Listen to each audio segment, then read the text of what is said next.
address them. And being put in front of a microphone and being put in a conversation with somebody else either makes you so cautious that you say nothing and you reveal nothing about yourself, which is just boring and you should stop, or it'll make you face yourself. And I think that's really a good thing that everyone should do. You really need to learn who you are as a person instead of just judging yourself. What's something that you learned about yourself that was kind of eye-opening for you?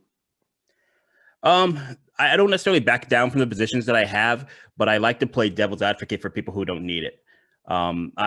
Whenever I try to understand the situation from my own self, like not in the conversation, but just in anything, I try to look at it from multiple angles. And then sometimes I do that to a fault where I'm not actually coming to the conclusion of what I actually believe about a situation. I'm too busy looking at it from so many different perspectives that I don't even get my own perspective.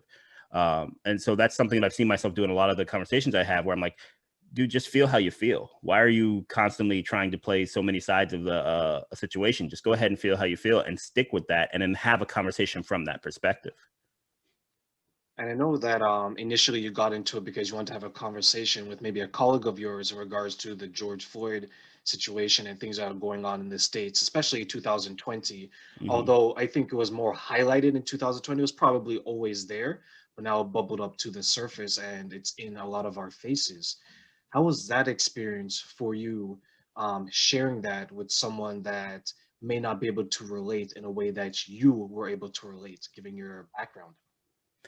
Um, for me, I thought it was great in the sense that I'm in my mid 30s. I've been black to the best of my knowledge that entire time. So none of what's happening or what I've seen is really new to me or most of the black people that I know. We kind of understand that this is happening. We've talked about this for very many years.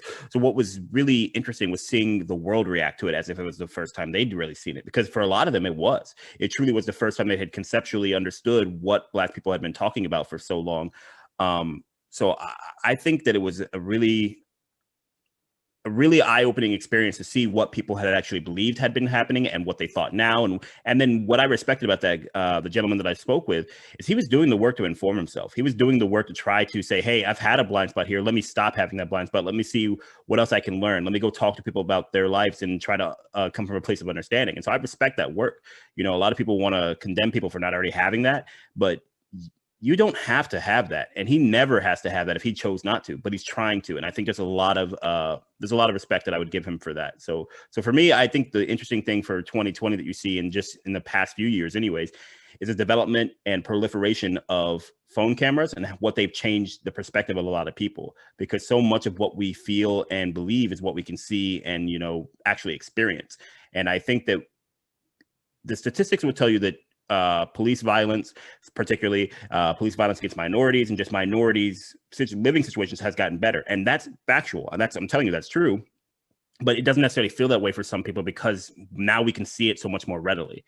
We're seeing it so much more often because cameras are much more readily available. That was one of the reasons that Emmett Till first became a big piece of it, because that was one of the first photographic evidence that was actually put out nationally. And then, Rodney King, same thing. It was the first time he really got that on camera, because think about it, in the 90s, when Rodney King was doing that, you had to like carry a whole camera, like, you know what I mean? Like you had to have a tape, you had to have the batteries, like the whole thing. So it wasn't like people just were always around with that.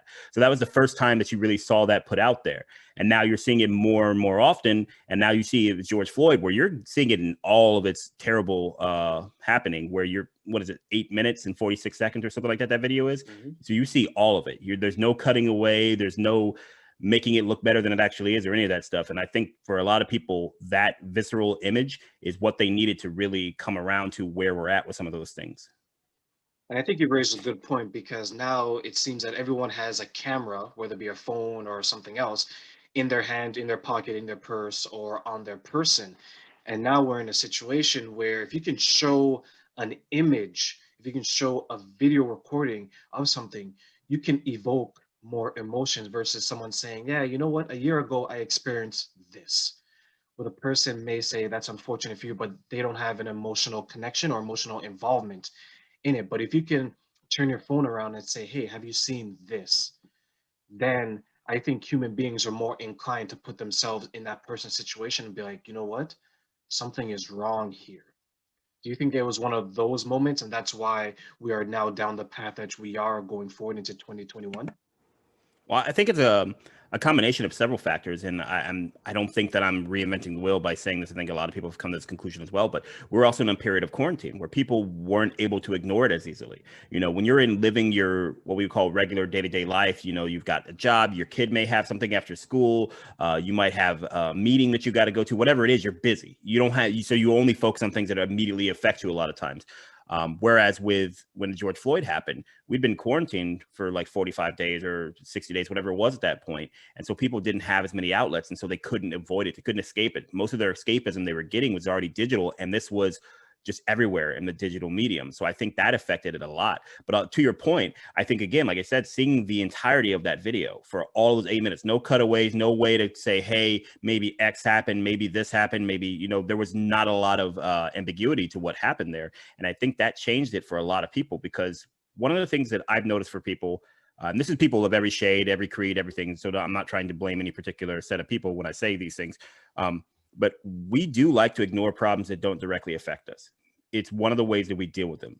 You know, I mean, we know that there are starving people probably outside our house or a couple miles from us or something like that or whatever, but we don't think too heavily about it. But as soon as somebody puts a video up of an orphaned child or something like that on the news, now suddenly it's a thing. And now the GoFundMe's get like millions of dollars on those type of things, right? So it's the same thing you're seeing now is you can't ignore it. And because we can't ignore it, we have to address it. Because the first step to actually getting something done is admitting there's a problem or seeing that there's a problem and recognizing it. And then you start to try to take a steps and see where you go from there. And I'm guessing, to your point, we're going to see a lot more.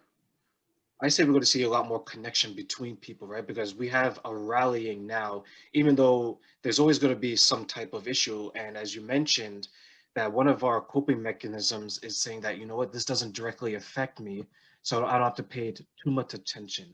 But now that we have all this time on our hands, because you're either in lockdown, quarantine, the gyms are closed, the restaurants are closed, things of this nature, our time outside of our homes are being reduced.